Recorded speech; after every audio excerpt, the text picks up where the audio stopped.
Bien, señores, luego de escuchar todo lo que se ha dicho y se está diciendo sobre el caso Calamar, yo creo que hay algunas afirmaciones que debemos o comentarios que debemos hacer sobre todo esto. Vamos a iniciar diciendo que luego de revisar todas las documentaciones que se han podido ver hasta ahora y los esquemas, podemos decir que, vamos a darle algunos datos a la gente, que los montos de que se habla, porque loco no nos podemos poner, son los montos totales que se pagaron en el Estado. Son los montos, se está haciendo muy, yo diría que hasta el punto de vista irresponsable a la hora de mencionar los montos. Los montos que se habla de 37,000, de 50, todos esos montos son los montos que de un presupuesto, por ejemplo, se pagaron en expropiaciones. Hemos escuchado montos hasta que la corrupción, valores, era de 250,000 millones por año en los últimos 20 años.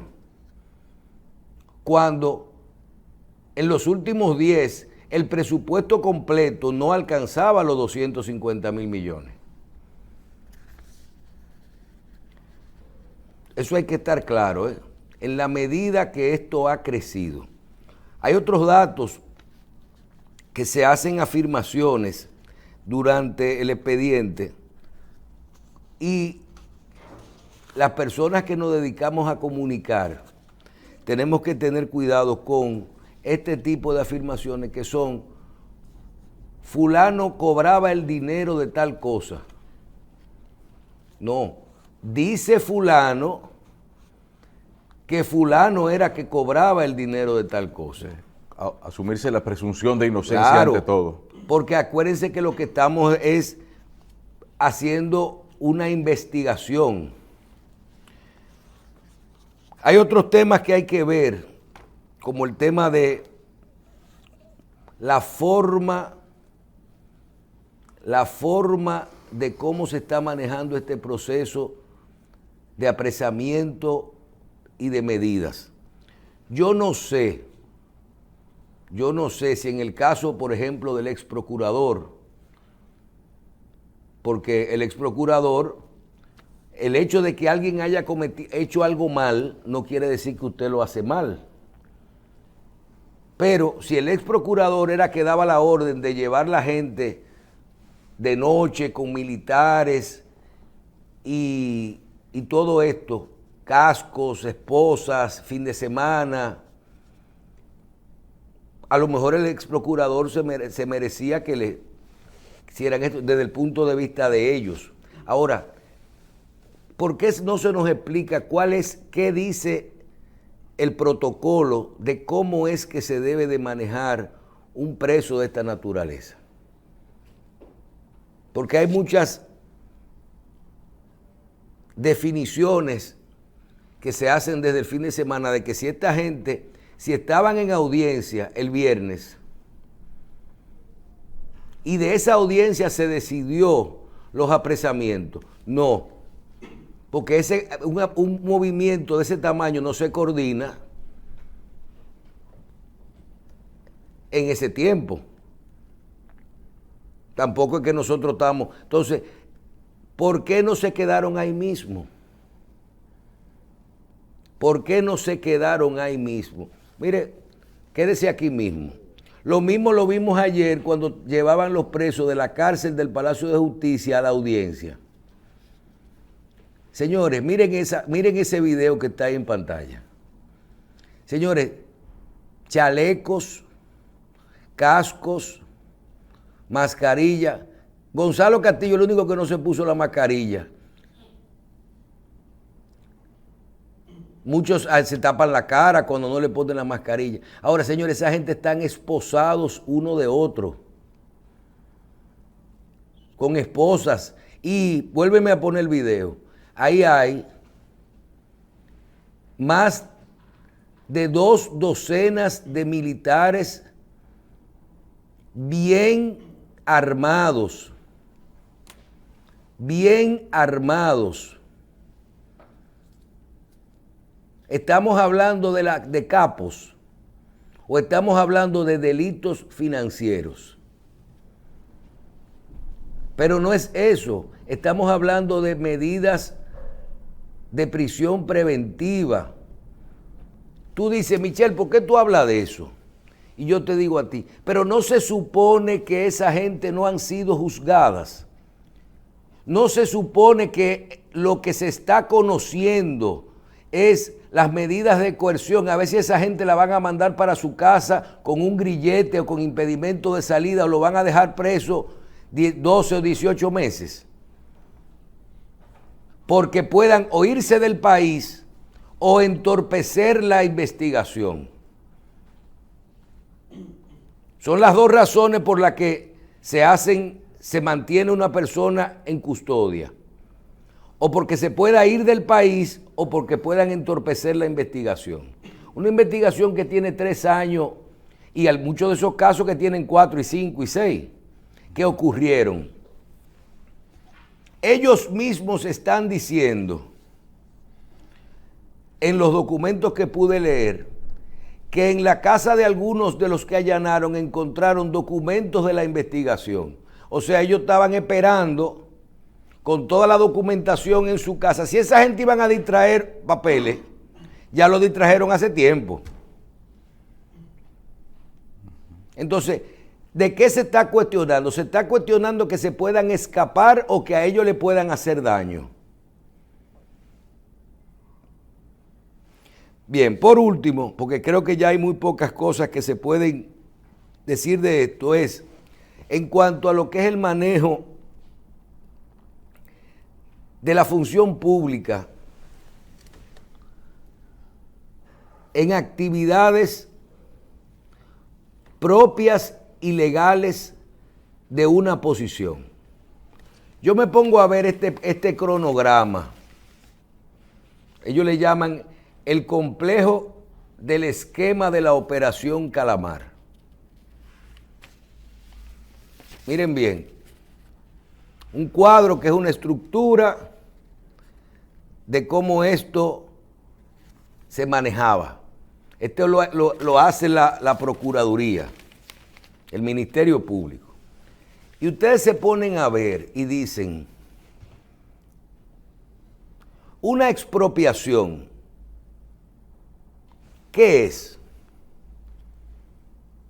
Una expropiación es el proceso legal, orgánico, que ejecuta un gobierno cuando decide utilizar un bien de un particular. Nosotros en la pausa conversábamos sobre las expropiaciones de la autopista Duarte. Vamos a hacer un metro.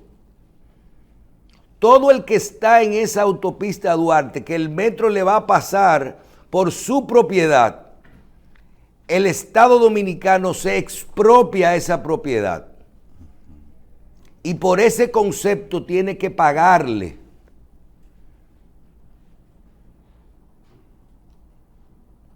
Si no le paga, la expropiación no es válida según la ley. Entonces, la expropiación es una operación válida y legal.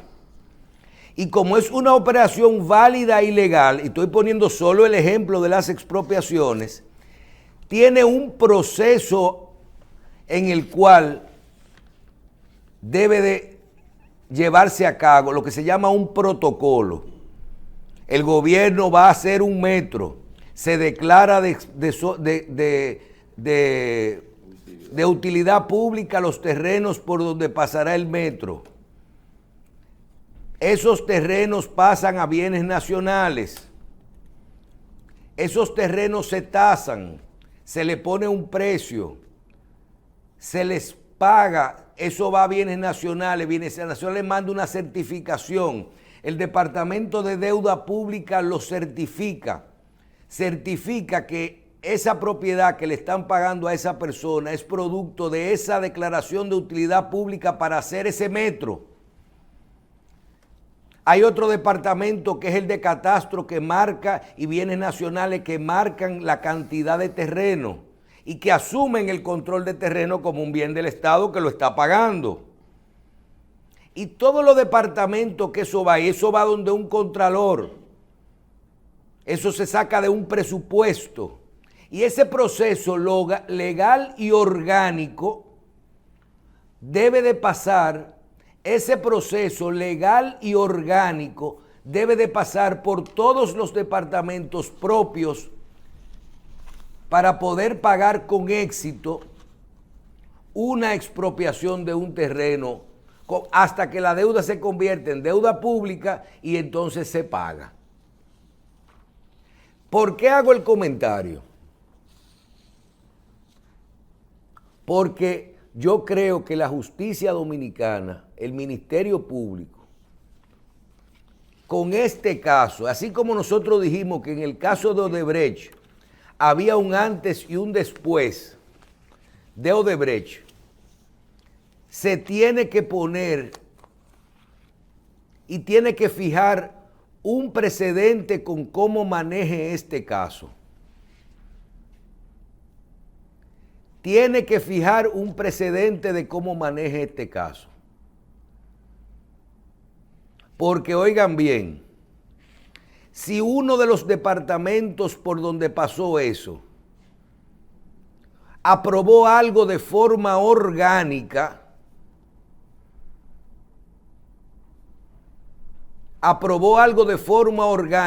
y tú implicas a un funcionario de ahí que haya hecho su trabajo y tú no tienes forma de probar que esa persona ha cogido un dinero por eso o no, porque tampoco había que dárselo, porque aquí lo que se cuestiona es que una persona que ya tenía deuda pública, ya convertido en deuda, se la daba a una empresa para cobrar por un porcentaje mayor de por ciento. Y aquí se está cuestionando una estructura completa que ojalá y se pueda desmantelar si está ocurriendo así, pero hay que tener cuidado con involucrar posiciones orgánicas, de órdenes orgánicas, de cosas que había que aprobar como quiera. Porque si usted es cajero de un banco y a usted van a cambiar un cheque a donde usted, en un caso de falsificación, a usted no le pueden decir que usted estaba cogiendo dinero por cambiar un cheque. Si usted le presentaron el cheque no era falso, usted fue a la computadora, el cheque tenía fondo y usted lo pagó. Si usted no estaba implicado en eso, porque usted estaba haciendo su trabajo. Ojalá y los agentes que están ahí, que son muchos,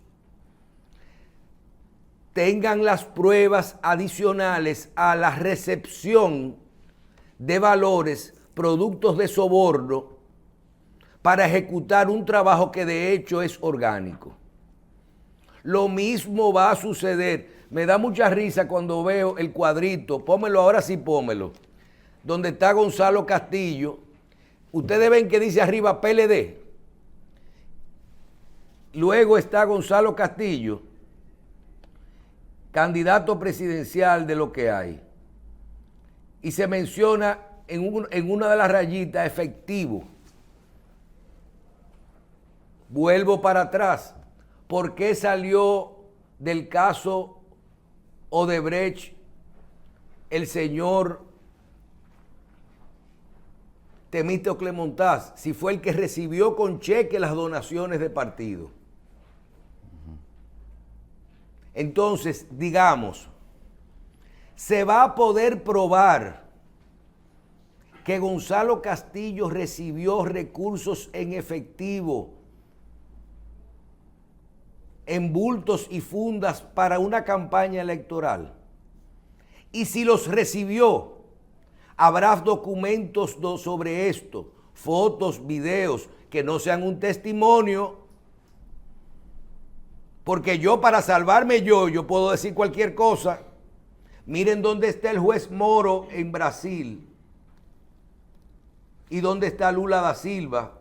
Porque al final no se pudieron probar las cosas. Visitar un apartamento a Lula no lo hizo dueño del apartamento ni receptor de la donación. Y estamos poniendo este ejemplo porque en ese espejo tiene que verse todo el mundo. Porque las donaciones de campaña habrá que probar hasta si ese efectivo proviene de ese soborno, de esa expropiación. Porque sencillamente una expropiación, un aporte de campaña, se puede decir, yo lo di de mi empresa. Y lo puedo dar en algo que no tiene problema, que se llama efectivo, moneda de curso legal. Eso es totalmente válido. Yo creo que como se manejen estos datos, estas informaciones y la calidad de estas pruebas son las que van a marcar, no este caso, van a marcar el futuro de cómo se manejen los fondos de campaña y cómo se maneje la función pública. Porque si hacemos de los testimonios de cualquiera una prueba, entonces no vamos a tener culpables nunca. Si yo puedo negociar diciendo que otro es el culpable y estoy libre, entonces ahí mismito se terminó esto. Había un antes y un después de Odebrecht, hay un antes y un después de cuando se metió la parte de campaña en esto, y hay un antes y después cuando se mete una estructura completa en una organización en la cual 50 o 60% de los que están ahí, cuando esos documentos le pasaban, estaban haciendo un trabajo que era el trabajo que ellos hacían todos los días, con miles y decenas de casos, que ocurrieron siempre, que ocurrieron en ese momento y que seguirán ocurriendo. Entonces, tú no puedes decir que porque pasó por un departamento, por una dirección o por algo, esa persona es parte si tú no tienes eso. Eso va a marcar lo que se llama un precedente, una jurisprudencia de cómo se maneje esto. Quería decir esto porque de hoy al fin de semana se van a conocer las medidas, las mismas medidas. Este es un caso para evaluar si nosotros vamos a tener que seguir solicitando el mismo tipo de medida para toda esa gente. Porque va a seguir pasando lo mismo de siempre. ¿Cuántas personas entraron a Odebrecht? 14 personas. ¿Cuántos terminaron presos? 14 personas. Después soltaron a 6, después soltaron a 3, después soltaron a 2. Quedan 2 que están sueltos, que su apelación es este mes y que la sentencia de uno dice que sobornó sin aparecer el sobornado y el otro es por un tema de enriquecimiento, de probar enriquecimiento. Que posiblemente la pena de eso no va a ser la que cumplieron. Lo van a ver y eso mismo va a ocurrir. Entraron 20, en la primera fase se quedan presos. Ya son culpables, ya se dañó su moral, se dañó su honor, se dañó su... Perfecto. No estamos hablando de culpabilidad o inocencia. Estamos hablando del debido proceso. Cuando esta gente sale, después dice, no, mira, no encontraron pruebas. ¿Por qué? Porque el que estaba ahí en deuda pública o en Contraloría estaba haciendo su trabajo. Es más, dentro de un proceso de deuda pública, cuando eso pasa de forma orgánica, no hay que, si tú vas a buscar unos cuartos, tú no tienes que darle a una gente que le tiene que hacer su trabajo normal. ¿Por qué yo tengo que darle a Carlos Alonso un soborno para que haga un comentario en Revista 110? ¿Por qué tengo que hacer para que haga lo que se está llamado a hacer de cualquier forma? Vamos a ver qué ocurre en este proceso y cómo se van a ir documentando. Ojo, quedarán temas, quedará mucha gente se probarán cosas, pero ¿por qué no nos vamos al concepto de lo básico? La expropiación, todas son expropiaciones válidas, porque si no podremos tomar cualquier caso de expropiación en nuestro país, o cualquier caso de cualquier cosa, y meterlo en un caso de soborno, o en un caso de una operación criminal.